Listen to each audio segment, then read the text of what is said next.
Ladies and gentlemen, from the depths of flyover country in the heartland of America, the Kansas City on the other side of the mighty Mo, welcome to Hittin the Bricks with Kathleen, the genealogy show that features your questions and her answers. I am John, your humble hubby host, and on this episode, we'll be talking to Nancy Kirschner from the nebulously named Hawkeye State, the great state of Iowa. Now, let's start Hittin the Bricks. Okay, so Nancy, welcome to Hittin the Bricks with Kathleen, with Nancy Kirschner Carpenter. Is that correct? Well, my maiden name was Downard. Okay. Carpenter is my dad's mother. Okay, so... And Kirschner is your husband, right, Nancy?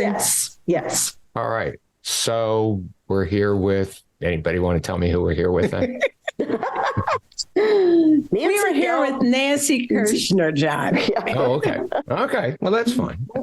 Kathleen, I'm assuming there was a question? Well, I know Nancy through the Iowa Genealogical Society. Tell us a little bit about yourself, Nancy. Well, I was born and raised here in central Iowa. I worked for a CPA firm for 17 years, but landed in Urbandale and just recently moved to Johnston to a townhouse, which is wonderful. I've started looking at my Carpenter side and just kind of run into some issues. And I'm hoping you can direct me. So this is research on carpenters. Again, Nancy, can you tell us how you're related to the Carpenters? My dad's mother was Alias Carpenter, and then my great-grandfather is the one that's kind of started tripping me up. They are both buried in Lucas County, Iowa. Yeah, she was only 5 years old when he passed, my great-grandfather. And what were their names? Her name is Alice Fiola Carpenter, married a Downard. And then my great-grandfather was Eli Willard Carpenter. Okay, so you're saying that he is the issue, correct? Well, that's kind of where it started. And then back to his parents, which in Indiana at one point there were two George Elizabeth Carpenters living in the area. And people have mixed them together. And I'm trying to sort that out. Okay, I'm sorry, because... I have a question already. Who are we researching? I think we're going to let Nancy tell me exactly what her question is. We've been working on this for a while. But Nancy, if you could tell me what your exact question is, then that's what we're going to concentrate on today. I think my question is going to be, who are Eli Carpenter's parents? And who's Eli Carpenter to you? My great-grandfather. Your great-grandfather, Eli Carpenter. Mm-hmm. Who are his parents? So we're looking for great-great-grandparents. What do you know thus far, Nancy, about Eli and his family? I know that before they were in Iowa, they were in Clay, Owen County, Indiana. And when they were there, he was listed with George and Elizabeth, a brother George, a brother Joseph, and then there were twin boys. That was David and James. Why don't we start with that? That particular information came from an 1860 census, correct? Yes. And that census was out of which county? Do you remember? I believe it was I think it was Owen County, Indiana. With that 1860 census, and I want you to consider this. Okay. Is that everything on that census is incorrect? I have a feeling. Oh, wow. Except names. The names are probably correct. The ages are probably close. The relationships are incorrect. The place of birth is incorrect for all of them. They say all of them are from Virginia. And we know that's not true just through military records that you already had, or even information from Elijah Colfelt, who was also from that line. Mm-hmm. And he gave us a little bit more information. I am not saying that Elijah Colfelt's information is any better. I am saying the 1860 census is not credible. Okay, Kathleen, why would that be? Because anyone who answered that door could give the information. That means that if a 14-year-old kid answered the door, they're giving the information as they know it or they think they know it. Mm-hmm. It also could mean it could have been a next door neighbor. And we happen to know in 1860, I believe they're living next to some coal fields. So it's possible that that's the person. We do not know the informant. And so when we look at census records, we can't control who said what. All we can do is verify it. And that's interesting. So even though it would be considered a primary source, yes? No, it is not. It is a secondary source. It is one of our largest source that we use and rely on that has the most mistakes. Huh. I think at one point that was definitely conversations within the Genealogy Society. We don't know who these informants are. We don't know where they got their information in, but by cross-referencing, I can tell it's wrong. And I'm going to back up a little bit more. Excuse me. I'm sorry. You're okay. I have a frog in my voice. No, I ate fish. Hold on one second. Do you need an EpiPen? Would you like to have cardiopulmonary resuscitation? Or where are we with this? Not necessary. If you go blue, then I'll come over and check on you.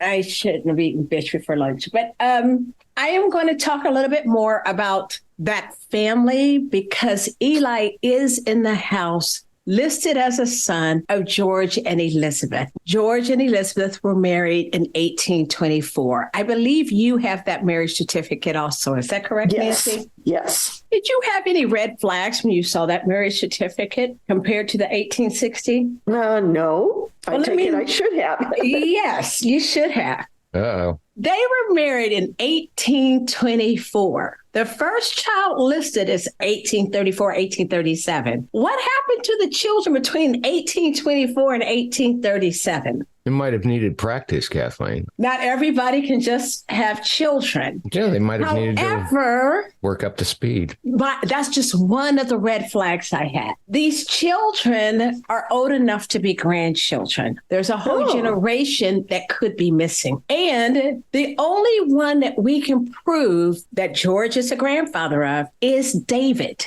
David tells us, this is my grandparents. These are my parents in his military records, right? And you saw that because you gave it to me. Yeah. And I do want to thank you for having pension files because pension files is your starting point. The pension file that you pulled on David Carpenter, who has later in life an alias that he decided, well, actually, my real name was David Odie and Carpenter was my alias name because I took the name of my grandparents. That's what he says. And my grandfather was George. My grandmother was Elizabeth. And we find Elizabeth's maiden names in state biography or county biography, I think it was. It also says that Rachel was David's sister, but Rachel's parents were George and Elizabeth in that particular biography. And we know that David's are not. We know that David says, nope, my father is William Odie and Elizabeth Carpenter. Yes. So did you find that marriage record? No, I do not. I found that information on David Odie Carpenter's. I found exactly. It is there in his marriage record. Mm-hmm. So the next step was for you to go and find, well, who are these people? Well, I did find these people for you. And that's the first thing that you're going to do to get started, even though it's not going to help much.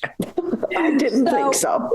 William Oder, O-D-O-R, married Elizabeth Carpenter on the 29th of July in 1843 in Montgomery County, Indiana. And I will be giving you information on that marriage itself. They are not married, it looks like, by 1850, or this whole family disappears in 1850. We don't really know what happens to William Oder, except the reason we do know that David probably used it as O-D, O-D-Y, is because the family is illiterate throughout. And if you can see all of this on not only the 1860s, but in later census. So my key to kind of helping you open this was to use the information you gave me, but read into it, really analyze. Where were they? What were their ages? What was the relationship? What can be proven and not proven? Hey, Kathleen, let me ask you something. Sure. At the beginning of this, we realized that census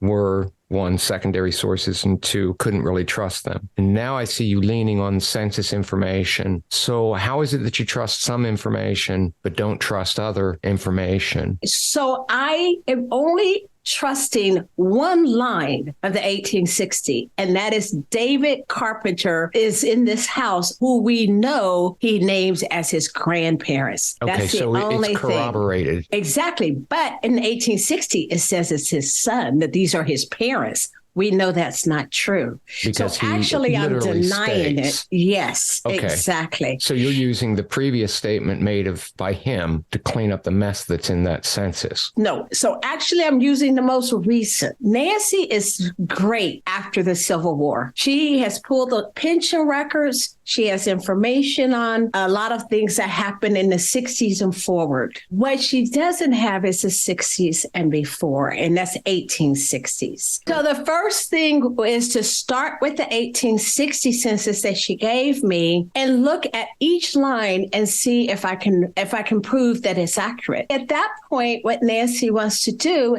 is go to other things that she knows, and that would be the provost marshal records. People always think that they've done the military records by pulling the pension records or pulling what's online, but the provost marshal records actually is a census substitute where the provost marshal had people going door to door to find out all about the men who are fighting age. Nancy, those records for you should be in Chicago. They will not be online, even though they do have provost marshal records online. That's correspondence.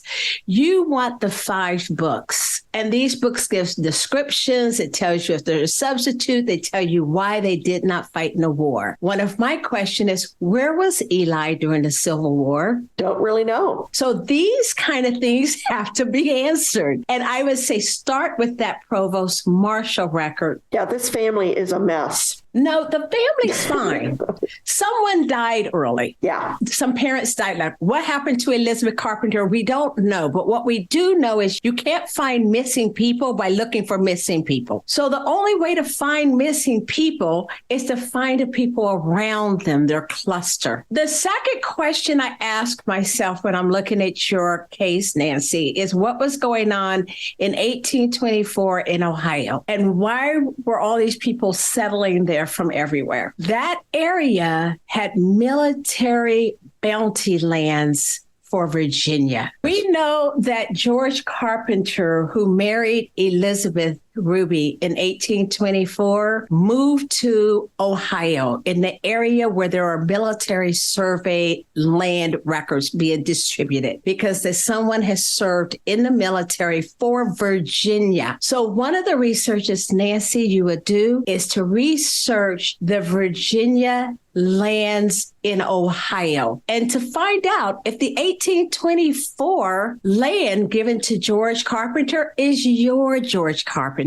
Now, we're going to hope it is. And the reason we're hoping it is because then you can trace it and you can find out what happened to it. And as we're tracing land, you will be able to find out about the time he died, who got the land, and it will help you put that family unit together because we didn't find probate records for him. Does not mean there aren't probate records. It just means we haven't found them so far. Does that help any? Yes. Or you have any questions? Tell me your questions. I am looking at your face and the rockets are moving. Yes. Oh, yeah. Just getting a hold of these, looking at them and trying to find the land records and I will send you links on information so that you'll know how to trace it, or the land records of Ohio that was distributed by Virginia. Now, are those U.S. land records or just state? That's a very good question, Nancy. And that's a whole class in itself. How was land distributed in America? Mm-hmm. In this case, the government did not have money to pay for the Revolutionary War, but we were rich in land.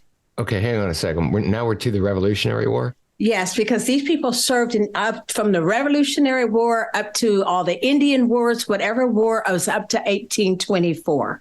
So the government didn't have money to pay for the soldiers, but what we had was land to give to the soldiers. And so that's how they paid the people who were fighting for America, fighting in the Indian wars or fighting in the Revolutionary War. So the land records in Virginia that they were given land away in Ohio and in Kentucky. Virginia land was pretty much exhausted, but there was plenty of land in Ohio and Kentucky to give away. So that's interesting is that they fueled the westward expansion with land grants. Yes, that's correct. So fight in the East, live in the West. Pretty much. And that's the way all the Midwest is settled. Kansas, Missouri. Oh, there's a show in that, isn't there? Uh-huh. It is pretty much the truth. So what happens is they had to claim land, the state claimed land and said, this land is for all those who fought for our wars. And then that way we can give it to our military guys. Well, 1824, remember there was a big war in 1812, just a few years earlier. And these laws are getting passed and land is being accumulated. So George Carpenter is right in this time frame, and he's landing and marrying in this land area at the same time. So Nancy's biggest concern, John, is she's at a difficult era where nothing was digitized. You have to dig. But Nancy, you have a lot of places to go to for all your answers. I would love these kind of projects normally because I would say, oh, there's so much to learn and so much to do. You just cannot do it in a straight line. In your case, in order for you to find anything on Eli Carpenter and his parents, since we don't really know who his parents are, is to find what we do know, and that's George Carpenter. And George Carpenter's born in the 1700s, where Eli's in 1830s. So we're going to go through the whole family unit. We also know that George Carpenter was married to Elizabeth Ruby in that same area, Montgomery County, Ohio. That's where they were married, by the way. Nancy, it just came to me. There's a lot of information. I saw one on your tree, but there's some others that I've given you links to that you want to also add those documents to your tree. But Elizabeth Ruby at the time had 3 or 4 sisters who also got married in Montgomery County, Ohio, within 2 years, one way or the other. In order for you to find your George and your family, you must follow the other families. And so you are going to look at the Rubies, but with the Rubies, I double checked with your DNA, Nancy. You're related to all of them. There are the Stouts and the Rhodes and the Leviseys and the Seilers. All of these are your cousins in DNA. They are all coming from Elizabeth Ruby's side. Wow. Interesting. You have to actually research all these people. You can't just research the Carpenters because we don't know what happened to them in 1850. And we don't know who those older kids are. Now, let me go back to the older kids. We know Elizabeth Carpenter, the mother of David, who says, my father. His grandfather raised him. His father died before he knew him. Yes. The Elizabeth Carpenter who married the Odie. Right. The Oder, William Oder. Mm-hmm.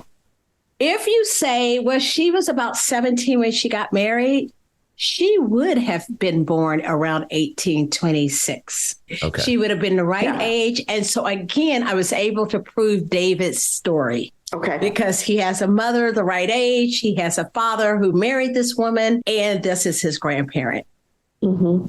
Now the question is, who are all these other people? Next thing you're going to find. I can't hear you. You can't hear me? I couldn't hear that last comment. Oh, I said, well, the next thing you're going to look for is who are all these other people? We can figure out who David is. He tells us, we find it. But who is Eli? If you're researching this entire area, as they leave Montgomery County, Ohio, the family goes to Montgomery County, Indiana. Mm-hmm. In that area, when you look at carpenters and households and you look for the right age group for Eli and Rachel and Jane and Joseph, you will see a lot of children in households without the last name Carpenter. For example, there is an Eli and a Rebecca Carpenter with the Leviseys. You are blood related to the Leviseys. I don't know who they are. Okay.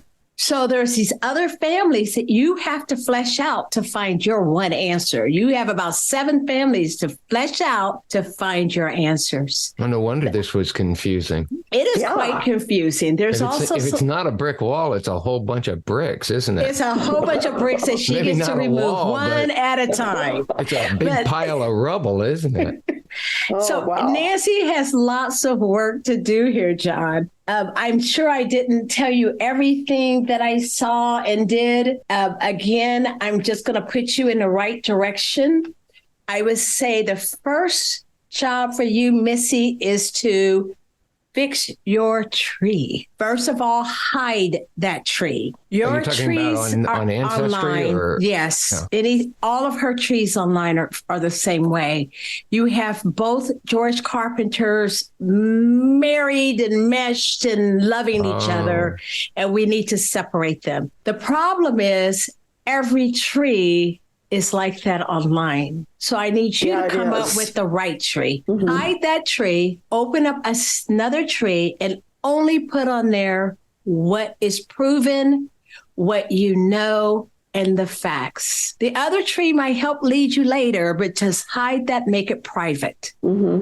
Let's not be a part of this whole sharing bad information. Yeah, because I've looked at many trees and none of them gave me any help. No. They're not going to. You need to start from scratch. You're going to put in everything you know up to 1860. And then you're going to add the marriage records that I'm going to hand you.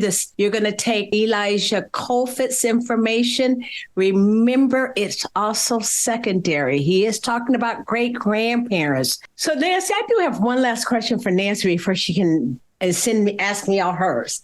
Okay. Have you ever heard of a Powell Carpenter? No. He supposedly is the father of that Eli and Rebecca who were living with the Leviseys. Oh. I will send you all the notes I have. Okay. And I'll send you the new marriage record that you didn't have, the William Oder one for 1843. And I think you had the other one.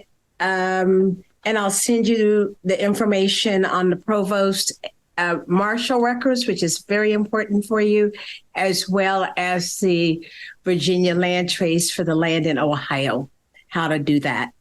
You have a big learning curve, but it's always a fun part to me because who doesn't want to learn? Oh, absolutely. So tell me what your questions are, and let me see if there's anything else that I have on you that I didn't give you. Well, let's see. There are so many questions with this family. I know one thing is when I found the David Odie in Joseph's estate settlement, that's how I found him. I'm having trouble with the courthouse getting those records, but I'm thinking I need to go down and look at wills and the probate settlement, and it should be there. You should have the same information if it's not on Family Search, because the microfilm did have quite a bit. You do have to go to a Family Search Center. However, you can't access it from your home, but you might be able to do that right in Iowa. Okay. Go to a family history library is what it's called, a family history library in Iowa. I did see quite a bit there, so you might not have to travel. However, let me go back and talk about what you just mentioned. Lucas County is only about an hour away. Oh, okay. And I can go visit cemeteries because I've got both sides buried in that area. Oh, okay. So that information that you saw on Joseph Carpenter is interesting. Notice in there, however, he makes a distinction of who gets what. If they were all full siblings, they would have split it. Mm-hmm. But they are not all full siblings. And what I mean in splitting it, John, we're talking about, this is a probate statement that was in the newspapers. And he would say someone gets 1/3, somebody's heirs get 1/4. And so that tells us right there that Eli, Rachel, David, and Joseph, didn't have equal inheritance. They were not at the same level of relationship. So Joseph was supposed to have been a brother of everyone, but he is a brother of someone, and everyone else he was raised with, but not necessarily a brother of. You might also find that land has something to do with George. Like, where did he get it from? Because the last time I saw Joseph, he was in Missouri. Yeah. So somehow he's back and he has this land. It might be that land was inherited. How did he acquire the land? That should always be your question. How did he acquire it? In the newspapers from Sheraton, Joseph was committed to Clarinda. That is those asylums can mean a lot. Yeah, and I need to find out why. Exactly. Unless we really know why, we don't know what we don't know. Yeah. Sometimes those same asylums had a tuberculosis, a TB area, or an isolation which one of my family was actually in there. And Clarinda also, right? Yeah, in Clarinda. Yeah, my grandmother on my mom's side had TB, and she was put into a home. I think it was a drug addiction. Well, that explains a lot about your family, John. Oh, nice, easy shot. Just a little out of the. I didn't see that one. Normally, I would have seen that one. But. Yeah. So Nancy, John's family is from Iowa, right? John, where's your family from? My dad's side is all from the Polk County, Des Moines, Valley Junction area. Okay. And they came in from Germany through the Great Lakes and went straight to Iowa. Okay. So, interesting. Yeah. Very interesting. Well, and another question, where did Eli die and what did he die from? I can't find a death record, but then in 1887, that may be a question never answered. That is correct. There's no death record unless he owned land and there's a probate or will. We're not going to know that. The other thing I must caution you on is a lot of people want to go to newspaper archives and those newspaper online sites. Best archives in your case, Nancy, are going to be at the state libraries or the county repositories for newspapers. And the reason is because the newspaper archives and those like that, those kind of databases, they don't carry every newspaper. Right. Matter of fact, like there's a group of newspapers on something called small town newspapers. There's these smaller ones that are on Google News. All of them aren't digitized. You would definitely want to go to that local area set of newspapers because you'll get a lot more. The problem with yours is your family moved a lot. I can tell you that the Rubies were mostly, is it Ruby or Roby? Roby. Well, I think it goes either way. I found it both. The Ruby, Roby group, a lot of them are in Rush County, Indiana. That's a good place to start for you.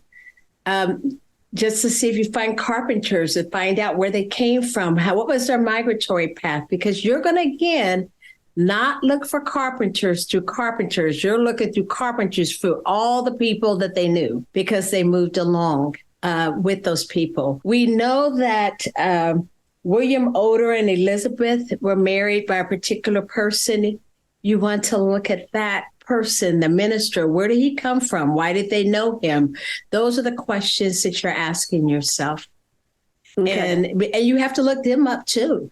So when I tell you, you came to me for answers and my answer is go out and find another 100 people and flesh them out, that's my answer, because you have to unscramble your tree, first of all, and unscramble all the people that are auxiliary to your family in order to get to your answer. I didn't know if Nancy had any other questions. And then just, now that you've enlightened me on some things, who really are all these people? Right. So, yeah, you're right. I've got to figure out where to look and access these things you're talking about. But you are not to do anything until you clean your tree up. And I'm going to bring a wet spaghetti noodle to beat you with. When I see you in October, I will bring that to beat you if that tree is not clean. Okay. Oh boy. Okay. It'll be clean. That's okay. Wow. That's my goal right now. I've been subject to the wet spaghetti noodle. Not pleasant. No, it's not pleasant at all. not pleasant at all. Well, when I was over in Davenport a week ago, researching the Downards in Van Buren County, Iowa, I came across Ruby and Roby there. Yes. And I thought, oh, I wonder if these are related to them. They're a very prolific family. And I have a feeling that Elizabeth Ruby, who married your Carpenter, that is going to be one of the biggest keys. That's who I would start honing in on. Okay. All right, John, I think I answered. Yeah, I think that well, I think you got a whole list of stuff to do, and it's maybe not a brick wall, but it's a complicated wall. It's a complicated it definitely wall. is. Yeah, it might be a brick wall, but your brick wall, every brick that you remove will make it crumble. John, I'm kind of worried that people are going to say, we're not going to call in to Kathleen at Hittin the Bricks because she would just make us do more work. Yeah, well. But you know, there are a lot of masochists out there. I wouldn't worry about that. There's a lot of people who are into being abused. And when they can't get their family to fill the bill, then it's great to have somebody you can call.